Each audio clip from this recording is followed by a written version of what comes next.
Allora, Pietro Marcello, io volevo partire dalla musica, perché è un elemento centrale che ritorna anche nei tuoi personaggi, però partendo da Gabriel Yard, come mai hai scelto lui? Perché come è nata questa collaborazione? Perché per me è stata la prima volta che ho lavorato con un grande compositore ai livelli di Gabriel, anche perché tra di noi è nata una grande amicizia e abbiamo collaborato pari passo sull'evoluzione di questo film insieme a Juliette Join, perché tutte queste canzoni sono state composte da noi, molte di queste sono state trasposte dai testi di Louis Michel eh, e Gabriel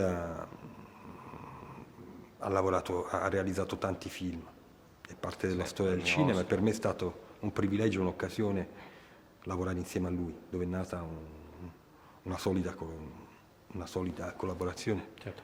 E anche i due attori principali, però, sia Juliette che Raphael, sono musicisti. Come Sì, li... Giulietta è una musicista di grande talento, che tra l'altro per Giulietta è il suo primo film, e Giulietta è arrivata a noi attraverso un casting selvaggio di 1000 ragazze. L'abbiamo scelta tra queste 1000 ragazze.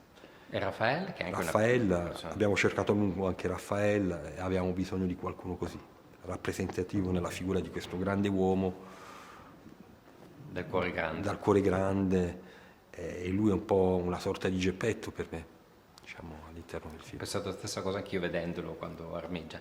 Senti, qual è stata la prima scintilla delle Vele Scarlatte? Quando è che è iniziato il tarlo Ma è iniziato in un momento un po' particolare perché dopo Martini non avevo una necessità particolare di fare i film, ero molto stanco perché avevo prodotto il film,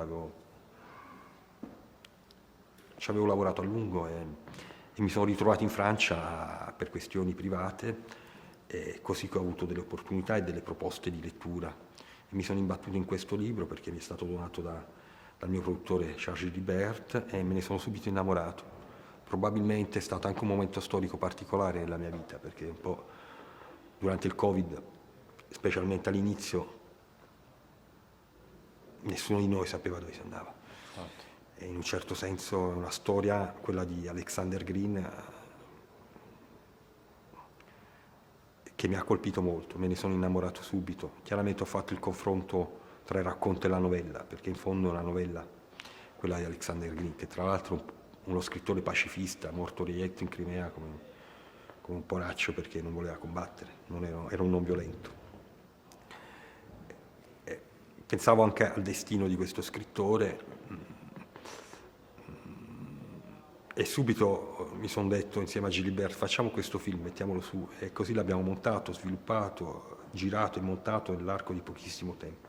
In un certo senso è un instant movie, non sembrerebbe, però è stato girato, come dire, non ha avuto una complessità produttiva di preparazione come tutti i film storici, in fondo è stato girato in questa fermette, dove questa corte di miracoli dove è stato realizzato il film, che poi è stato realizzato nell'area della Picardie, nella zona della Baie de Somme. Dicevo, mi sono dimenticato, perdonami, mi hai fatto un'altra domanda. No, no, era questa la prima scintilla, No, la hai prima risposto a scintilla, quella. probabilmente emotivamente, questo romanzo mi è finito nelle mani in un momento particolare della mia vita. Che sarà decisivo. Ma oggi riesci tu a essere spettatore di te stesso? Cioè riesci a vedere, sei riuscito a vedere il Io film? sono la persona più miope riguardo a me stesso, non posso essere obiettivo. Ma Ma credo che poi nessuno. sei autocritico, cioè quando vedi, oppure sei pacificato, quello che è Essendo in fatto è fatto. competizione con me stesso non posso che essere autocritica, l'autocritica è la base di tutto. Però abbiamo bisogno anche di utopia, perché senza l'utopia non c'è speranza, non c'è futuro e questo film parla di utopia anche. È vero, assolutamente. Tra l'altro i due personaggi lasciano una grande speranza. Chiudo con i tuoi riferimenti. Chi sono i tuoi maestri? Ci sono tante cose che si vedono, non tutte Ma io non evidenti. credo tanto nei modelli, credo nei metodi. A me interessano i metodi, non interessano i modelli, perché i modelli significa emulare. Il metodo invece è qualcosa che ti può arricchire e ti può rendere migliore, no? Nel fare, Ma il tuo nel regista gestire. preferito ce l'hai però? Ne ho troppi, ne ho tanti. Come... amo il cinema, amo i film semplici, i film più complessi.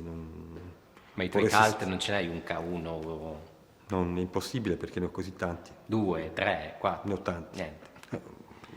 Nel senso, Forse ci sono periodi della mia vita dove recupero film che chissà ho visto in passato e ho voglia di rivederli, ma ho sempre uno sguardo un po', come dire, non nella completezza di un film, quello che mi lascia un film, e probabilmente un momento, sono 3 momenti di un film, è quello che porto con me.